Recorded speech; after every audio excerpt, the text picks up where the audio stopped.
y bueno, con todo lo que Dios nos está mostrando en este tiempo. Y increíble porque el Señor en muchas cositas, en muchos momentos, Dios nos va mostrando que el camino que estamos yendo es el camino de Él, marcado por Él. Y es maravilloso ver cómo Dios nos habla y nos conduce. Así que de esto un poco vamos a estar hablando. Nosotros estábamos hablando el domingo pasado de la visión un poco, ¿no? Habíamos hablado de que hacia dónde vas y hacia dónde vamos, ¿no? De alguna manera la visión es lo que nos unifica en nuestra causa, exactamente si vamos juntos en este camino, ¿no? Entonces, de alguna manera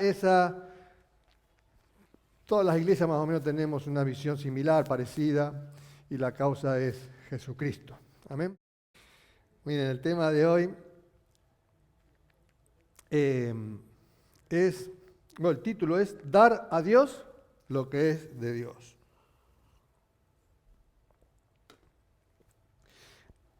Cuando vino Jesús a este mundo, perturbó de una manera muy especial el mundo social.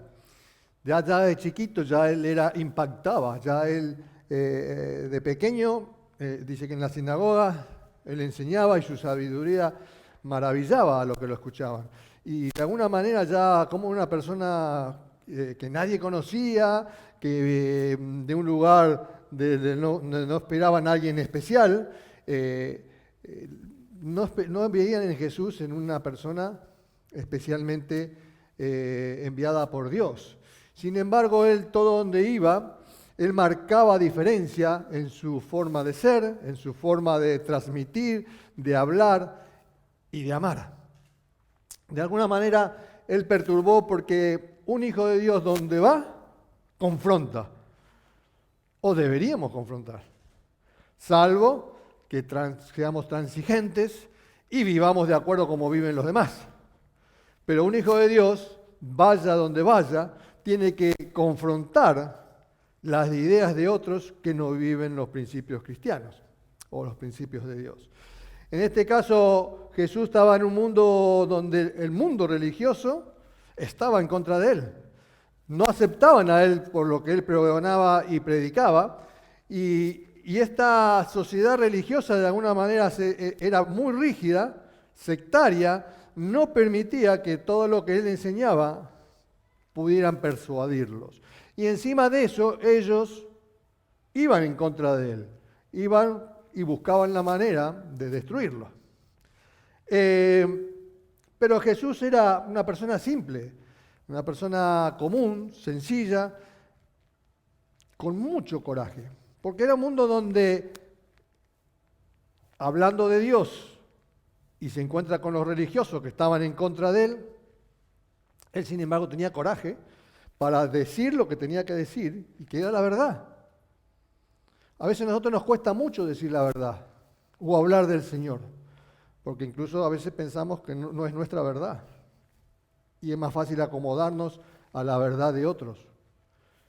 Pero él tenía coraje para decirle al mundo quién era. Era el Hijo del Hombre. Él tenía coraje para tener misericordia de quien tenía que tener misericordia. Él tenía coraje para estar con las personas que nadie quería estar. Él podía estar al lado de un leproso, al lado de una prostituta, al lado de los recaudadores de impuestos. Y él evidentemente todo eso confrontaba a un mundo religioso que quería dar el aspecto del camino que había que seguir la comunidad y que no era lo que pregonaba Jesús.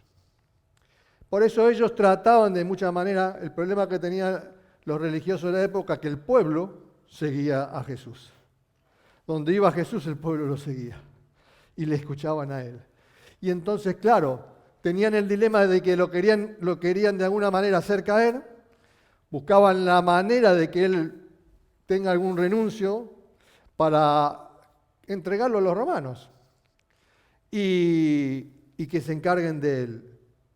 Pero claro, el pueblo lo amaba, el pueblo lo seguía, El pueblo quería los milagros que él hacía. Y entonces ahí tenían un gran problema.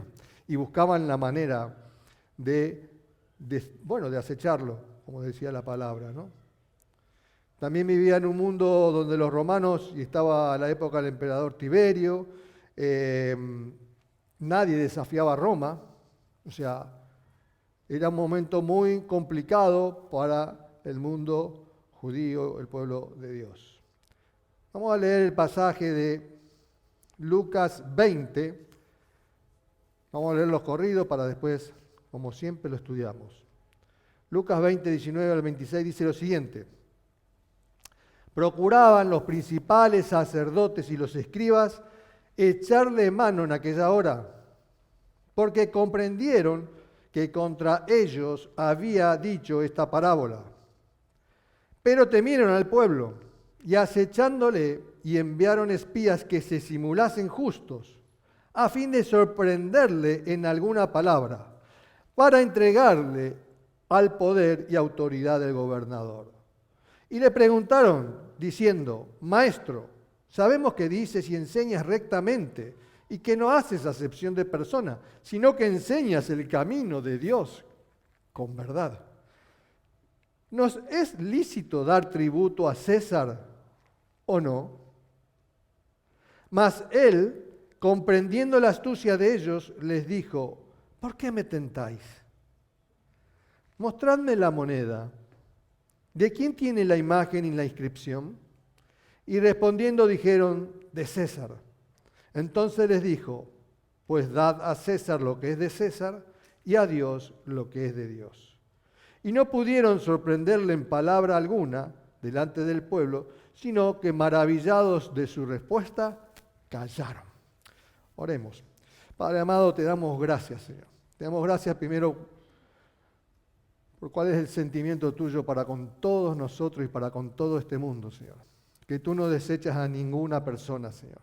Tú nos das la oportunidad para que conozcamos tu verdad, para que esa verdad pueda producir cambios en nuestro corazón y en nuestra manera de pensar, para que nuestras actitudes, nuestro estilo de vida cambie y que sea beneficioso para el reino de Dios y para este mundo que no te conoce.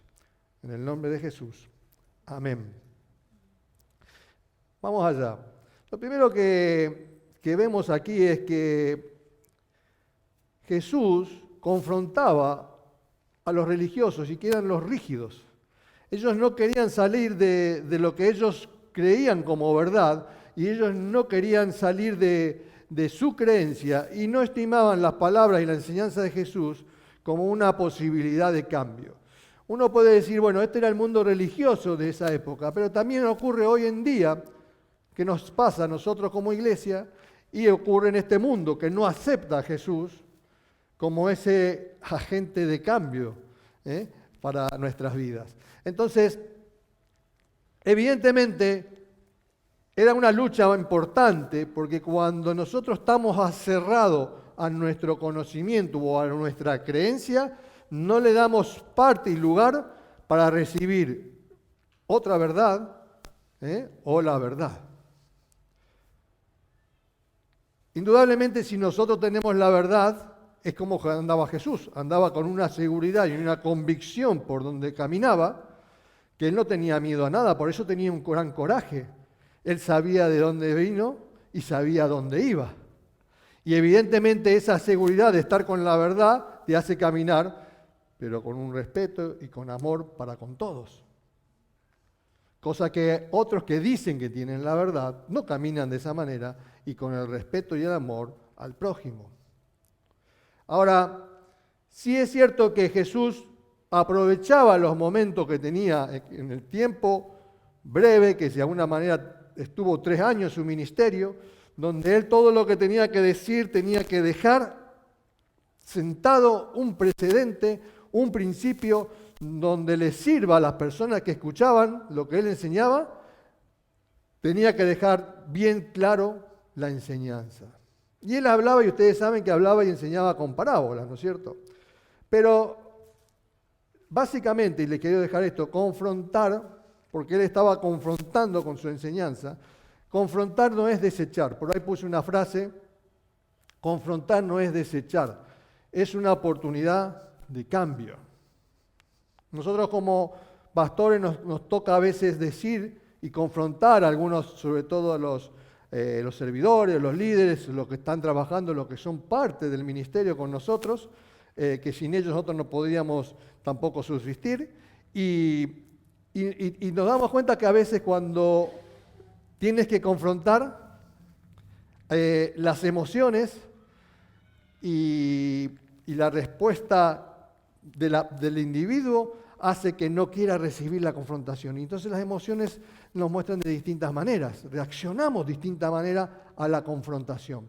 Pero la confrontación, y por lo menos desde el punto de vista cristiano y desde el punto de vista del amor de Dios, es para darnos una oportunidad de cambio o para que cambiemos. Claro, a nadie le gusta que le digan las cosas como son, o como se ven, o como deberían ser. A nadie les gusta. Y más cuando ya somos grandes. Cuando somos grandes ya, ¿qué me van a decir a mí? Yo creo que soy el mayor, bueno, no sé, puede haber alguno más, pero creo que soy el mayor. ¿Qué me van a venir a decir a mí? Por eso ellos y estos religiosos se encerraron cada vez más en lo que ellos definían, lo que tenía que el pueblo seguir y lo que ellos creían, ¿no? Y entonces buscaron incluso hasta eliminarlo. Pero vamos a esto ahora. En el primer versículo dice que los principales sacerdotes dice que por eso busqué el pasaje, esto está en el Evangelio de Mateo, Lucas y Marcos. Yo busqué el de Lucas porque justamente hace referencia a este detalle y que da pie a este pasaje. Yo, a ver si lo tengo en la Biblia, creo que dice, no sé si en la Biblia, por lo menos en la Reina Valera, tiene un título. El título que tiene en la mía dice La cuestión del tributo.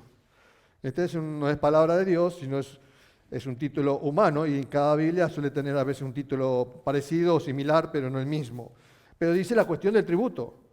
De este pasaje nosotros que hemos leído, ¿qué es lo primero que les llama la atención a ustedes? ¿O con qué se quedaron? Pero la gente se queda justamente con el pasaje de la parte del tributo. ¿Hay que pagar el tributo?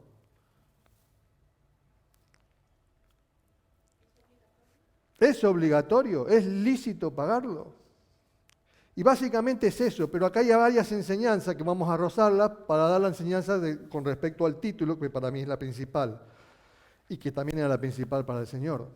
Tenemos que entender de que ellos se sentían de alguna manera juzgados por Jesús, y ellos hacen referencia, en el Evangelio de Lucas hacen referencia porque, y lo dice bien explícito en el versículo 19, dice, porque comprendieron que contra ellos había dicho esta parábola. ¿Cuál es la parábola? La parábola es la que está en Lucas y es la anterior, que está en el contexto inmediato anterior, y es la de Lucas 22, 9 y 18, y lo leemos rápido, ¿sí? Y ya estos son los pasajes que vamos a terminar leyendo. Dice lo siguiente, comenzó luego a decir al pueblo, esto es previo al pasaje del tributo, comenzó luego a decir al pueblo esta parábola. Un hombre plantó una viña, la arrendó a labradores y se ausentó por mucho tiempo. Y a su tiempo envió un siervo a los labradores para que le diesen del fruto de la viña. Pero los labradores le golpearon y le enviaron con las manos vacías. Volvió a enviar a otro siervo, mas ellos a este también golpeado y afrentado le enviaron con las manos vacías. Volvió a enviar a un tercer siervo, mas ellos también a este echaron fuera, herido. Entonces el señor de la viña dijo, ¿qué haré? Enviaré a mi hijo amado.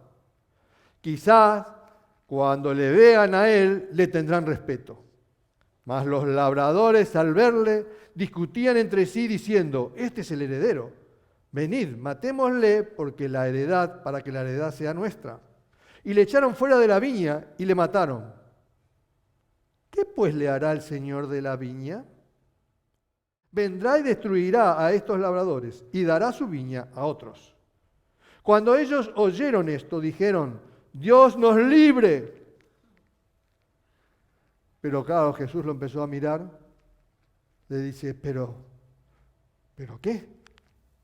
¿Pero qué? Esto está escrito. La piedra que desecharon los edificadores ha venido a ser cabeza del ángulo. Todo el que cayere sobre aquella piedra será quebrantado, mas sobre quien ella cayere le desmenuzará. ¿A quién iba dirigida esta parábola? Ellos interpretaron, los religiosos, que iba dirigido a ellos. Pero en realidad va dirigido a todos. Incluso nos implica también a nosotros hoy día.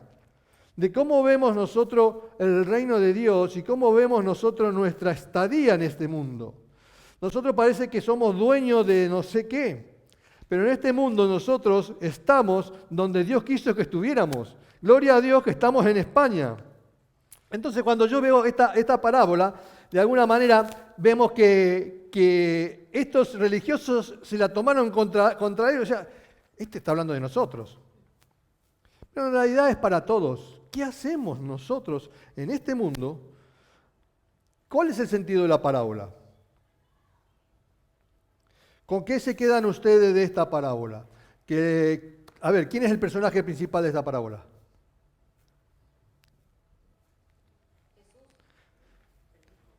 ¿Quién es el hacedor de la viña? El Padre. ¿Y los labradores quiénes son? Nosotros. Quiere decir que el que hizo la viña es Dios, el que preparó todo fue Dios y nos entrega a los labradores que somos nosotros para que nosotros nos arrenda esto, para que disfrutemos de esto, pero que Él viene a buscar después fruto de todo eso. Y ahora, ¿quién es el otro personaje?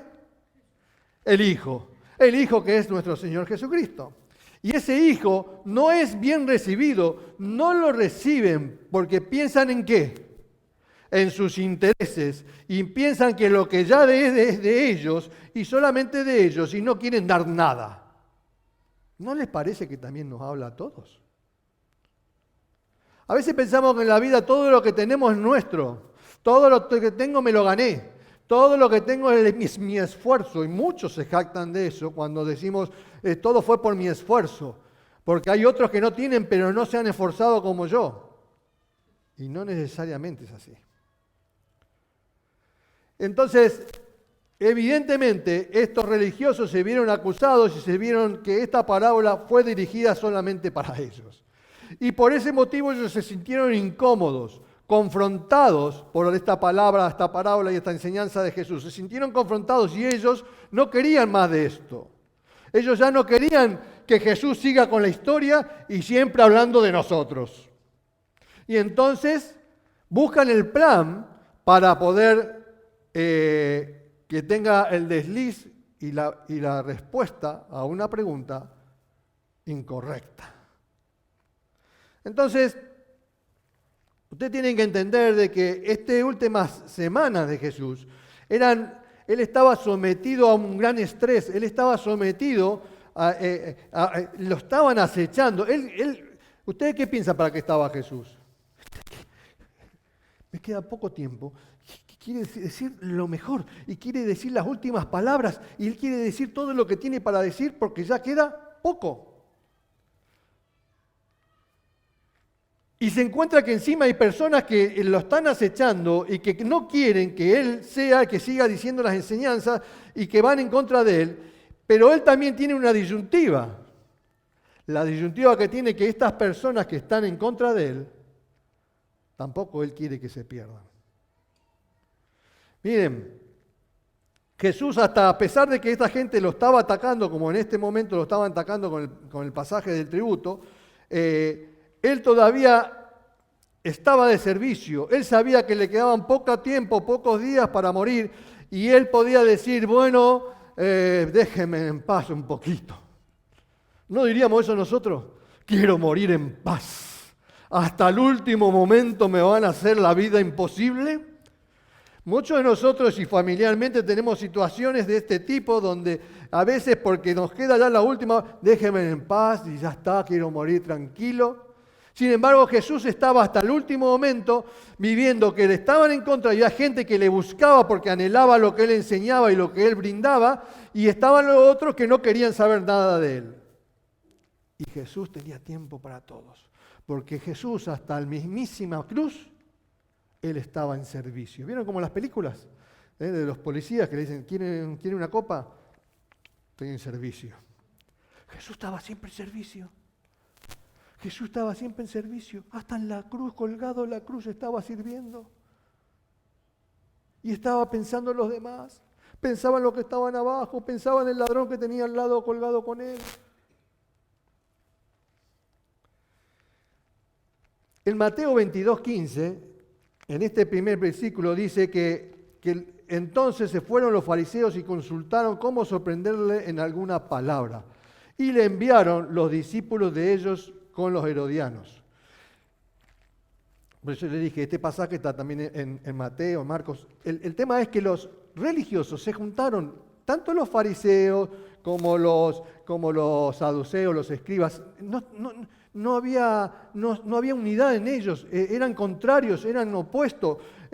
Sin embargo, ellos se unieron para ir en contra de Jesús. Y esto es interesante que lo entiendan porque en la maldad se unieron. Este es peligroso para todos, muchachos. Pongámonos de acuerdo, este es muy peligroso para nosotros y nos tenemos que unir en esto. Y buscaron la manera de atrapar a Jesús y diseñaron la pregunta escogida que con esta Jesús tenía que decir. Porque ¿qué esperaban que contestara Jesús? ¿Sí o no? Y de una manera lo iban a enganchar. Y lo hicieron, o mejor dicho, para hacerlo caer, lo hicieron con adulación. Porque ustedes dicen, maestro, vos que tenés la verdad y que enseñas. Lo hicieron con adulación hipócrita, porque ellos no creían en todo lo que él decía. Sin embargo, fueron con una actitud falsa, con engaño, para hacerlo caer. Eso es para que entendamos el contexto del pasaje. Que Jesús viene y le hacen preguntas, como nos pasa a nosotros también en nuestra vida diaria. Muchas personas se nos acercan. Claro, tal vez no tengamos el discernimiento que tiene Jesús para discernir qué personas se acercan y con qué intenciones se acercan. Pero el tema es cómo reaccionamos nosotros a las preguntas de las personas, a las situaciones. Cuando nosotros detectamos que una persona viene con falsedad a nuestra vida y nos viene y nos quiere hacer caer, ¿cómo reaccionamos? No me cuenten. En Lucas 22:23, si lo querés ponérselo para que lo tengan ahí a la vista, 22:23, es el momento de la pregunta, ¿no es cierto? Por eso es, ¿qué le contestaríamos? Pero el tema del tributo al César tenía que ver con que era el signo por excelencia de lo que era el sometimiento. Era como que este pueblo está sometido. Si este pueblo me paga impuestos, está sometido a mí. Pero si había rebeldía en la pagar impuestos, evidentemente había una rebelión allí.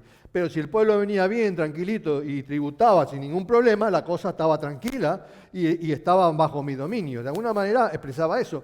Pero los religiosos también veían de que el tema de pagar el tributo a alguien que se decía Dios, también no lo veían religiosamente bien. Entonces, por ahí lo querían. Pero sin embargo, los fariseos y los herodianos y todos ellos estaban de acuerdo con pagar el impuesto. Porque de alguna manera el gobierno de Roma les permitía todas las prácticas religiosas, les permitían hacer las fiestas, y entonces, obviamente, no hicieron problema. Y nos pusimos de acuerdo. ¿Sí? Pero, ¿a qué venía entonces la pregunta con Jesús? Obviamente para hacerlo caer. Pero primero, que vemos en la pregunta, como lo tienen ahí, ¿nos es lícito dar tributo a César o no? Pero más él que comprendió la astucia de ellos, él discernió la trampa de la pregunta. Entonces, ¿qué es lo primero que él contesta a Jesús? Lo primero que él le habla con respecto a la hipocresía. No se las deja pasar. Él le deja bien claro que ustedes vienen con un corazón y un espíritu distinto. Ustedes no quieren venir a saber nada de mí, no quieren saber lo bueno de mí. O sea, ustedes, yo los conozco. Él es claro en eso. Por eso digo, ¿qué le contestaríamos a nosotros a una persona que sabemos que viene con esas intenciones a nuestra vida? ¿Tendríamos la misma respuesta? Porque Él le contesta a esta gente. Él no les dijo, porque ustedes vienen con estas ideas conmigo, váyanse de acá. ¿O no? ¿O no te contesto nada? Pero sin embargo, Jesús tuvo una respuesta para ellos. Y ustedes tienen que pensar, qué interesante es, porque uno parece, bueno, Jesús es Jesús y qué sé yo, claro, y Él tiene respuesta para todo, pero evidentemente tenía que pensar, tenía que desarrollar en su mente, ¿qué le digo a estos? ¿Cómo le respondo? Porque Él no es que se puso por debajo de la autoridad de ellos por contestarle la pregunta, sino Él tenía que contestarle a Él algo para ganarlos. Lo segundo que Él de alguna manera hace en la respuesta, justamente es esto, pensar qué respuesta le voy a dar. Y nosotros tenemos que tener claro esto ante cualquier situación, que tenemos que pensar antes de decir una respuesta emocional, porque la manera en que viene la persona a buscarme y a querer hacerme caer, esa emoción que me despierta a mí, yo me tengo que desprender de eso para buscar una respuesta sabia. Yo no puedo ir con mi emoción porque mi emoción me está llevando a una realidad. Ellos me quieren hacer caer. Y es real. Pero no por eso yo tengo que pagar con la misma moneda.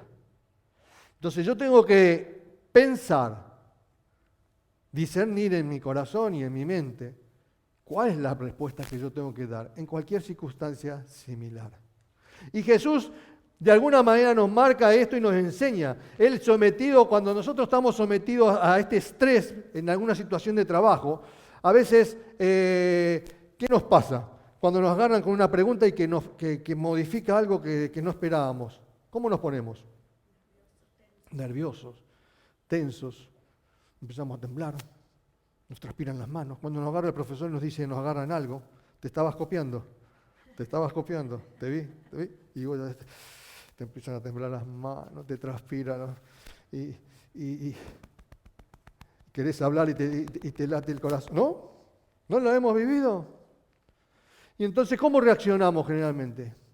Claro, la emoción, lo que despierta según lo que ha venido hacia mí, despierta que mi cuerpo reaccione de alguna manera. O me defiendo, si lo que ha venido a mí es para herirme, o me defiendo, o salgo corriendo huyendo, o lo más fácil que generalmente hacemos, ¿qué hacemos?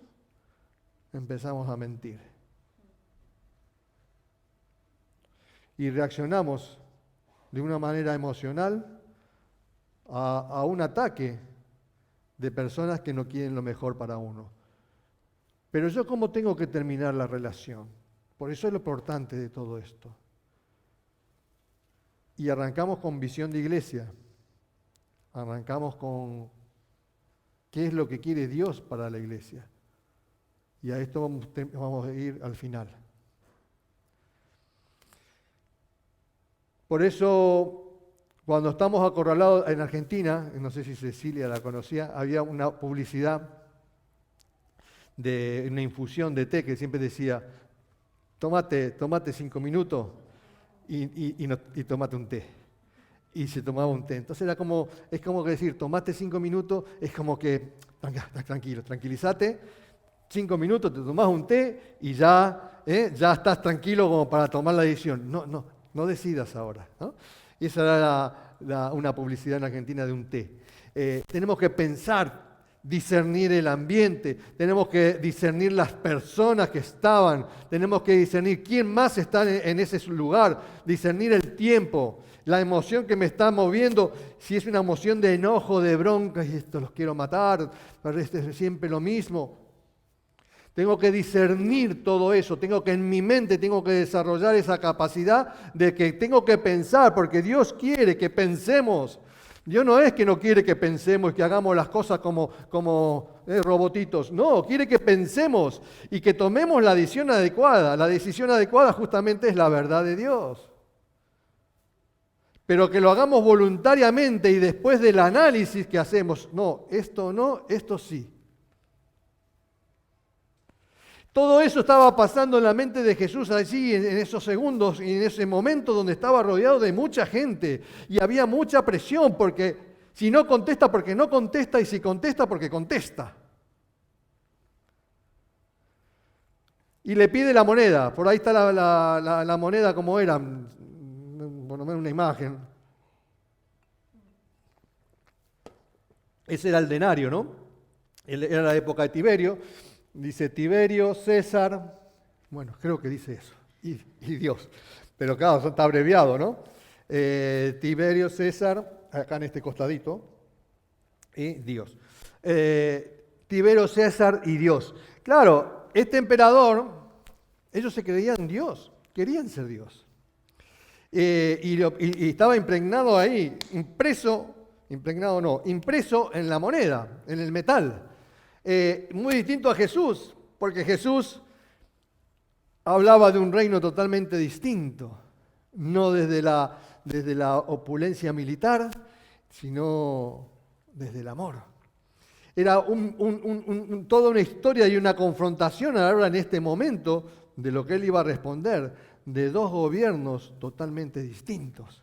Y vemos que cuando pide la moneda, bueno, le refleja muy claro.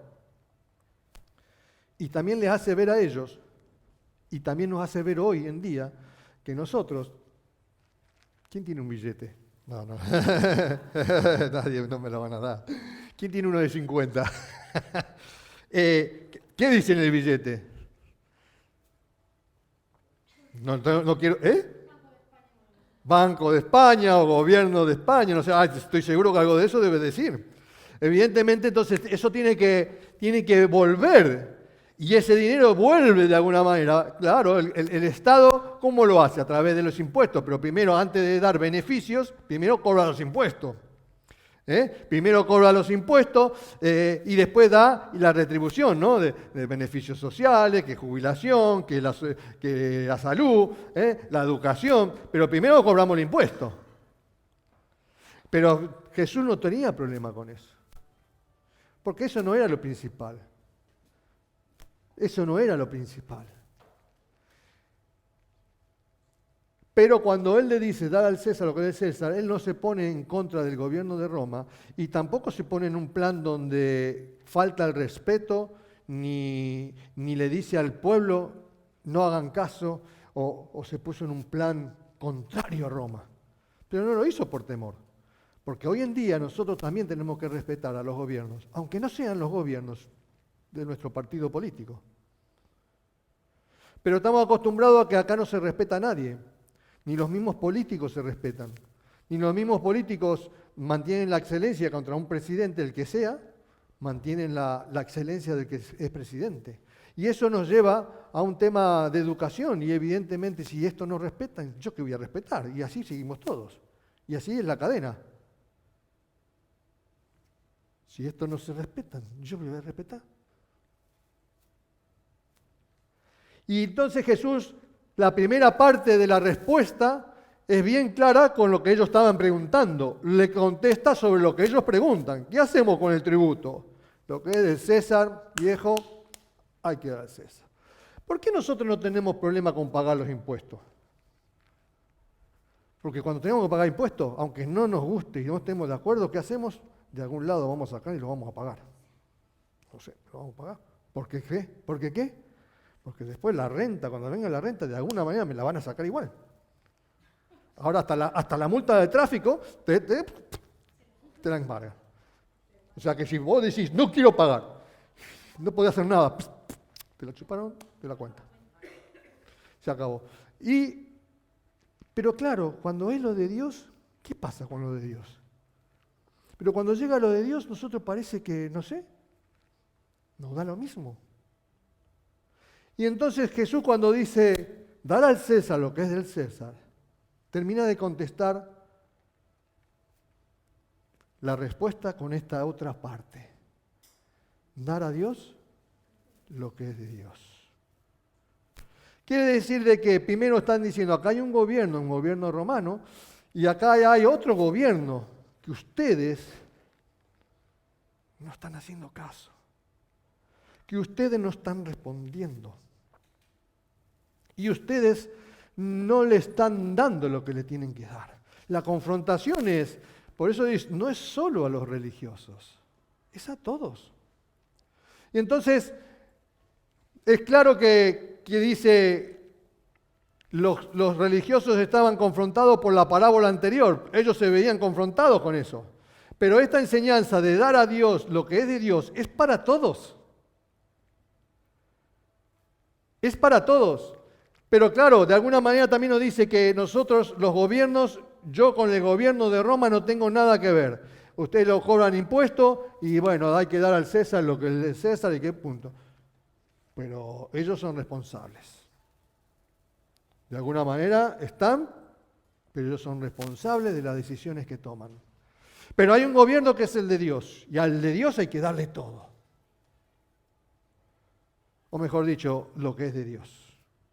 El tema es si consideramos que todo lo que yo tengo es de Dios o no.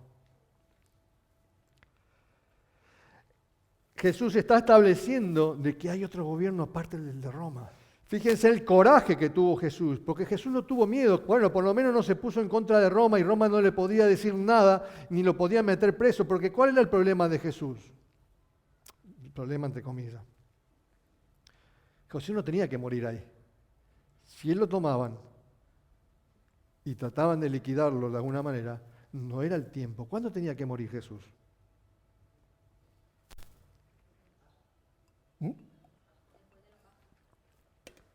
En la Pascua. Jesús tenía que morir en la Pascua. Entonces, él también era todo, por eso les digo, fíjense en cómo lo estaban acechando y el enemigo que astuto es, que lo buscaba mucho antes y desde mucho tiempo antes.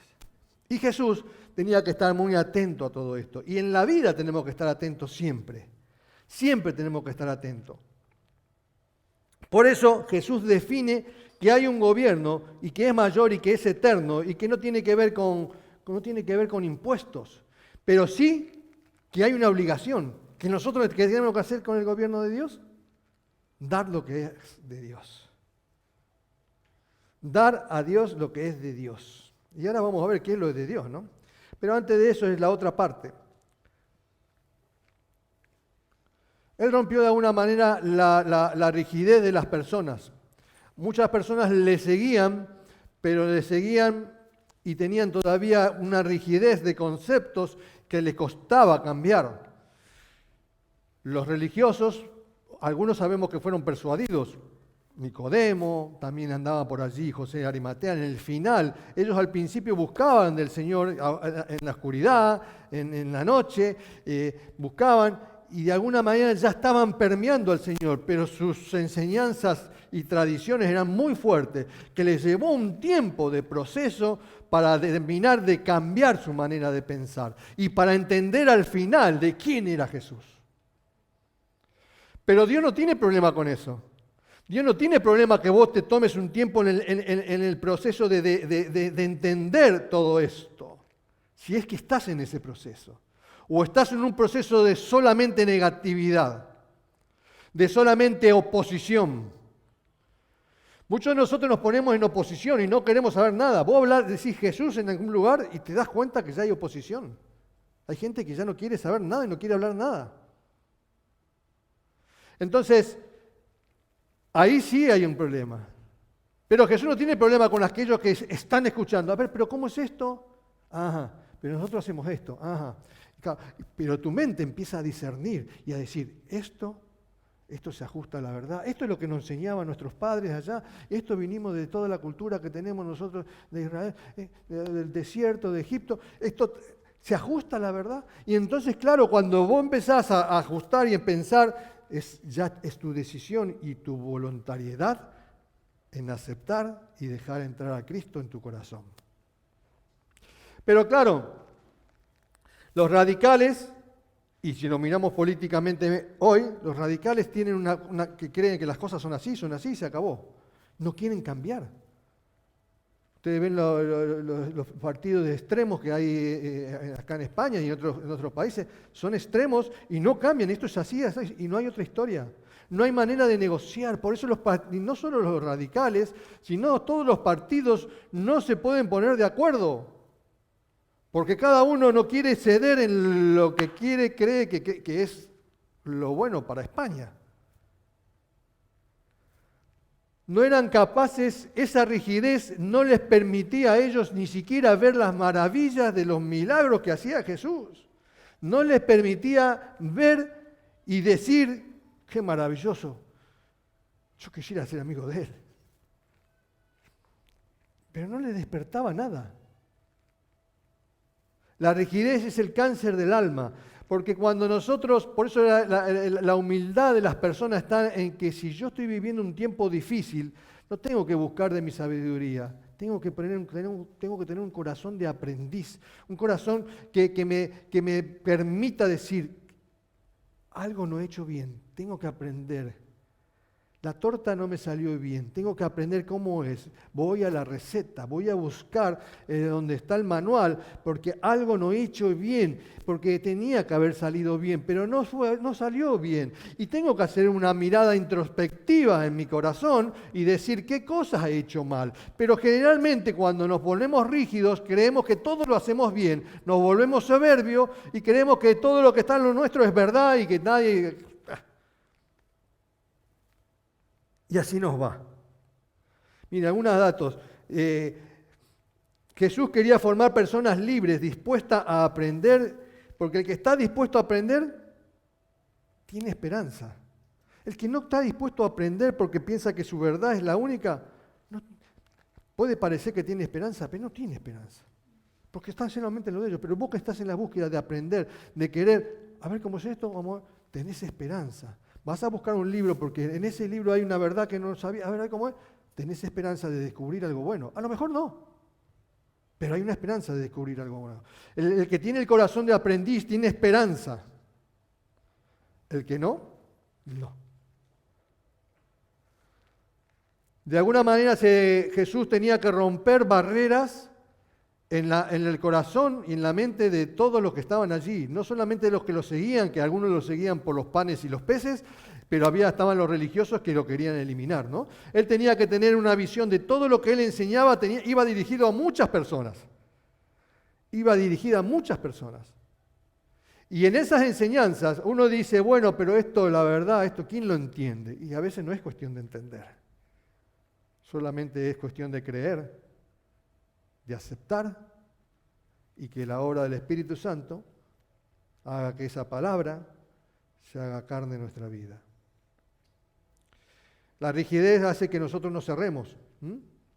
Si provocamos a las personas rígidas, también las volvemos agresivas. Eso es para tenerlo en cuenta. Jesús también les contestó de una manera, y esto ténganlo en cuenta. ¿Recuerdan cómo terminó el pasaje? El pasaje terminó que dice que ellos se maravillaron. Estos fueron personas religiosas que escogieron, que estudiaron la pregunta, sabían que era la pregunta para terminar que Jesús caiga, y ellos terminan yendo a ese encuentro y terminan que en el final dice que se maravillaron de la respuesta del Señor. Y dice que callaron. Qué interesante, ¿no? Quiere decir que Jesús, con su respuesta, rompió la rigidez de ellos y los logró maravillar. Uno en la emoción violenta, generalmente cuando hacemos y nos enojamos, los desechamos y los eliminamos de nuestras vidas a las personas. No me gusta lo que me está diciendo ¿no? Nosotros humanamente somos así, pero Jesús en su mente, a pesar de que eran contrarios, Él no desechaba a nadie, pero había que confrontar. Pero no desechaba a nadie y Él cuidaba la respuesta, porque Él en la respuesta quería maravillar a todos, porque Jesús y Dios no quiere que nadie se pierda. Eso es el centro de la Biblia, Juan 3:16, para que todos en Él crean y nadie se pierda, mas tengan vida eterna. Fíjense que el amor de Dios es tan grande que a pesar de que saben que tienen una gran oposición, que están cerrados, mal cerrados, pero Él no va a dejar de seguir insistiendo en su respuesta y en sus enseñanzas para terminar de ganarse a esas personas. Pero ¿cuál es la enseñanza principal? Dar a Dios lo que es de Dios. ¿Qué es lo que en la parábola de la viña, qué es lo que fue a buscar el Señor? Porque mandaba a los siervos, ¿no? ¿Qué fue a buscar? El fruto. ¿Qué es el fruto?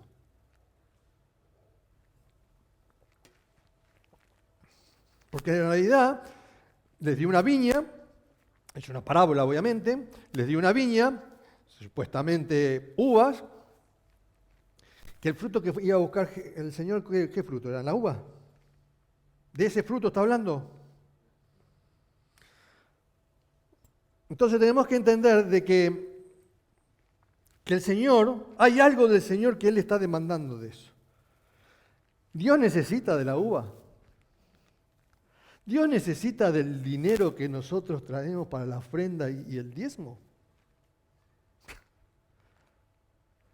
Dios necesita de lo que produce una empresa.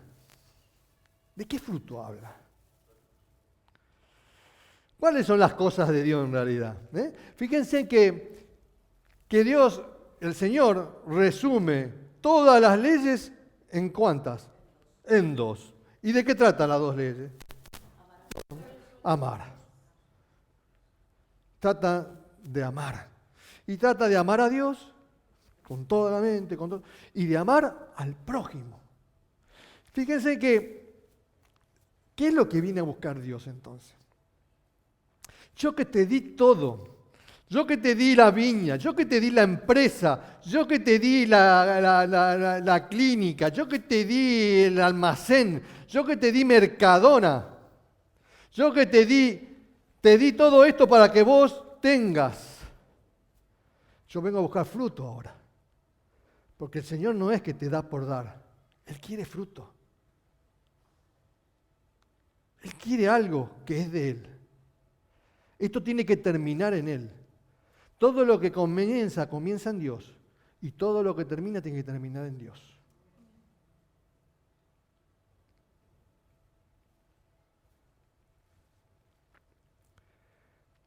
En la parábola nos dice bien claro que voy a mandar a mi hijo, al heredero, para que a él le escuchen, para que a él respeten.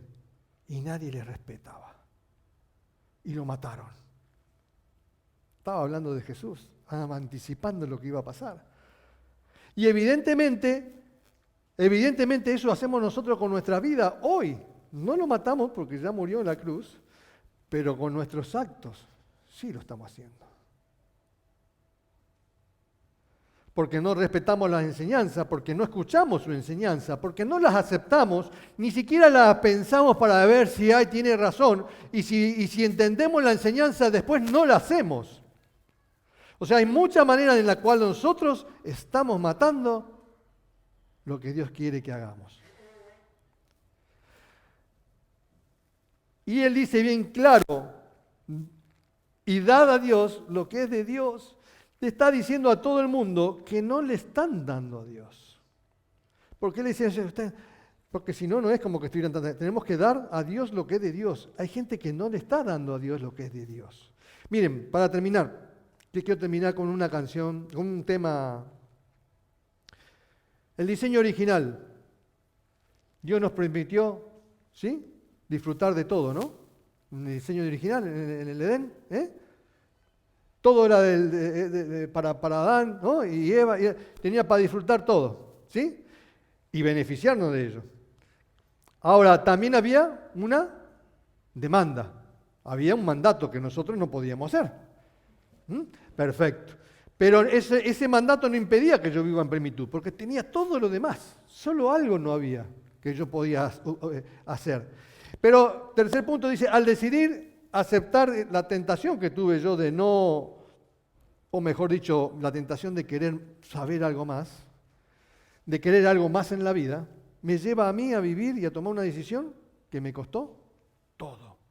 Perdí todo. Eso nos pasa hoy día, no es solamente el momento original.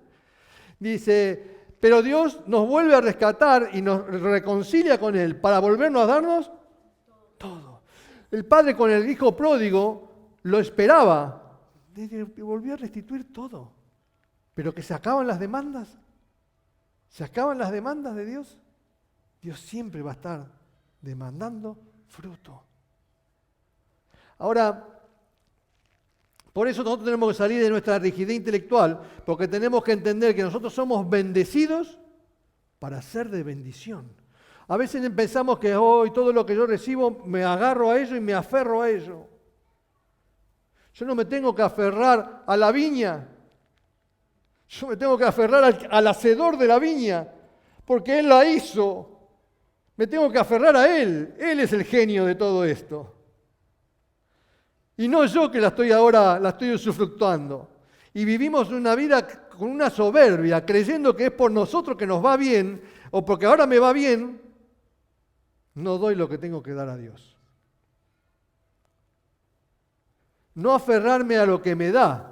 Él es el más importante. Cuando hizo la pesca milagrosa, con Pedro y todo lo demás allí, estaba la pesca, hizo los peces. ¿Qué hizo Pedro? Vos sos el más importante. Síganme, y no tuvo duda en dejar todo y seguirlo. Él es el más importante. Pero claro, muchos nos detenemos en las cosas que Él nos da y disfrutamos de eso y nos quedamos ahí, allí, bien agarraditos, sin soltar nada, y lo terminamos perdiendo todo. Lo perdemos a Él, el que hace todas las cosas. Dar a Dios lo que es de Dios son las acciones que honran y glorifican a Dios. Le pedía a Dios de todo para disfrutar la vida. Pero Dios me dio la vida para que disfrute de todo. A veces no nos damos cuenta que es lo principal. Y estamos ahí con el menudeo, con las cositas. Y bueno, ahora tengo el negocito, está funcionando, y bueno, que no cambie la cosa, ¿viste?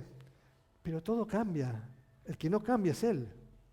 Y Él va a estar siempre para bendecirme. Y que esto tenemos que vivir. Que esto es lo que nosotros debe haber en nuestro corazón, este sentimiento, esta actitud, este sentir, que es el que hubo en Cristo Jesús.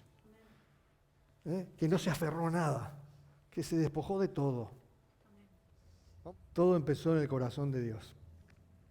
Todo empezó en el corazón de Dios. Que no tuvo temor en entregar a su Hijo para recuperar a todos los que estábamos perdidos, que estábamos rígidos en nuestros pensamientos y en nuestro corazón, y que, no, mi vida es mi vida y nadie se va a ocupar mejor que yo de mi vida.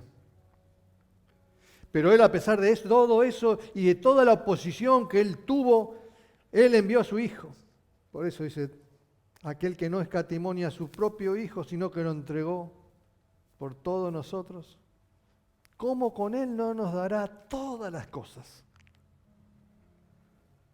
Todo esto empieza con Dios y termina con Dios.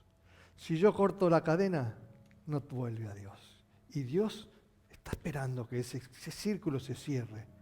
El círculo tuyo, el círculo tuyo, el círculo de cada uno de nosotros se cierre en Dios. ¿Estamos dispuestos a eso?